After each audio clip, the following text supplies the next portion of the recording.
एक नगर में प्रतिष्ठित व्यापारी रहते थे जिन्हें बहुत समय बाद एक पुत्र की प्राप्ति हुई थी। उसका नाम चंद्रकांत रखा गया।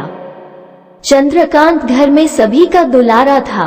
अति कठिनाई एवं लंबे समय इंतजार के बाद संतान का सुख मिलने पर घर के प्रत्येक व्यक्ति के मन में व्यापारी के पुत्र चंद्रकांत के प्रति विशेष लाड़ प्यार था, जिसने चंद्रकांत को बहुत बिगाड़ दिया था। घर में किसी भी बात का अभाव नहीं था। चंद्रकांत की मांग से पहले ही उसकी सभी इच्छाएं पूरी कर दी जाती थी। शायद इसी के कारण चंद्रकांत को ना सुनने की आदत नहीं थी और ना ही मेहनत के महत्व का आभास था।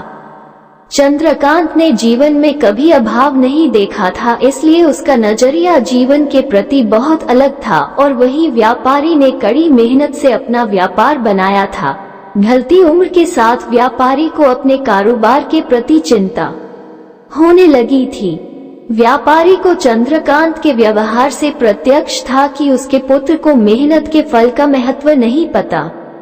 उसे आभास हो चुका था कि उसके लाड प्यार ने चंद्रकांत को जीवन की वास्तविकता और जीवन में मेहनत के महत्व से बहुत दूर कर दिया है। गहन चिंतन के बाद व्यापारी ने निश्चय किया कि वो चंद्रकांत को मेहनत के फल का महत्व स्वयं सिखाएगा, चाहे उसके लिए उसे कठोर ही क्यों न बनना पड़े। व्यापारी ने चंद्रकांत को अपने पास बुलाया और बहुत ही तीखे स्वर में उससे बात की।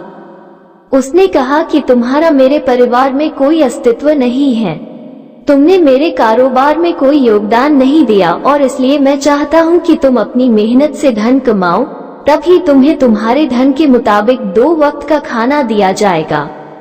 ये सुनकर चंद्रकांत को ज्यादा कोई फर्क नहीं पड़ा। उसने उसे क्षण भर का गुस्सा समझ लिया, लेकिन व्यापारी ने भी ठान रखी थी।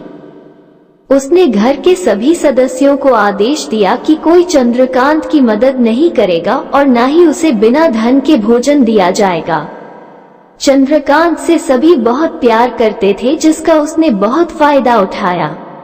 वो रोज किसी न किसी के पास जाकर धन मांग लाता और अपने पिता को दे देता और व्यापारी उसे उन पैसों को कुएं में फेंकने का बोलता, जिसे चंद्रकांत बिना किसी अड़चन के फेंक आता और उसे रोज भोजन मिल जाता।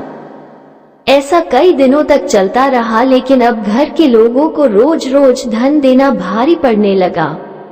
सभी उससे अपनी कन्नी काटने लगे, जिस कारण चंद्रकांत को मिलने वाला धन कम होने लगा और उस धन के हिसाब से उसका भोजन भी कम होने लगा।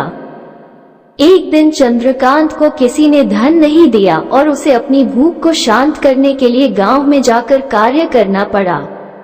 उस दिन वो बहुत देर से थका हारा व्यापारी के पास पहुंचा और धन देकर भोजन मांगा।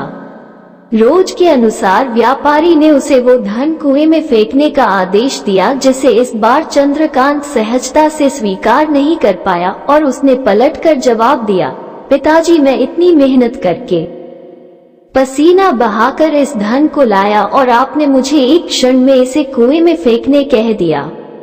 ये सुनकर व्यापारी समझ गया कि आज चंद्रकांत को मेहनत के फल का महत्व समझ आ गया है। व्यापारी भली भांति जानता था कि उसके परिवार वाले चंद्रकांत की मदद कर रहे हैं, तभी चंद्रकांत इतनी आसानी से धन कुएं में डाल आता था। लेकिन उसे पता था एक न एक दिन सभी परिवारजन चंद्रकांत से कन्नी काट लेंगे। उस दिन चंद्रकांत के पास कोई विकल्प शेष नहीं होगा। व्यापारी ने चंद्रकांत को गले लगा लिया और अपना सारा कारोबार उसे सौंप दिया।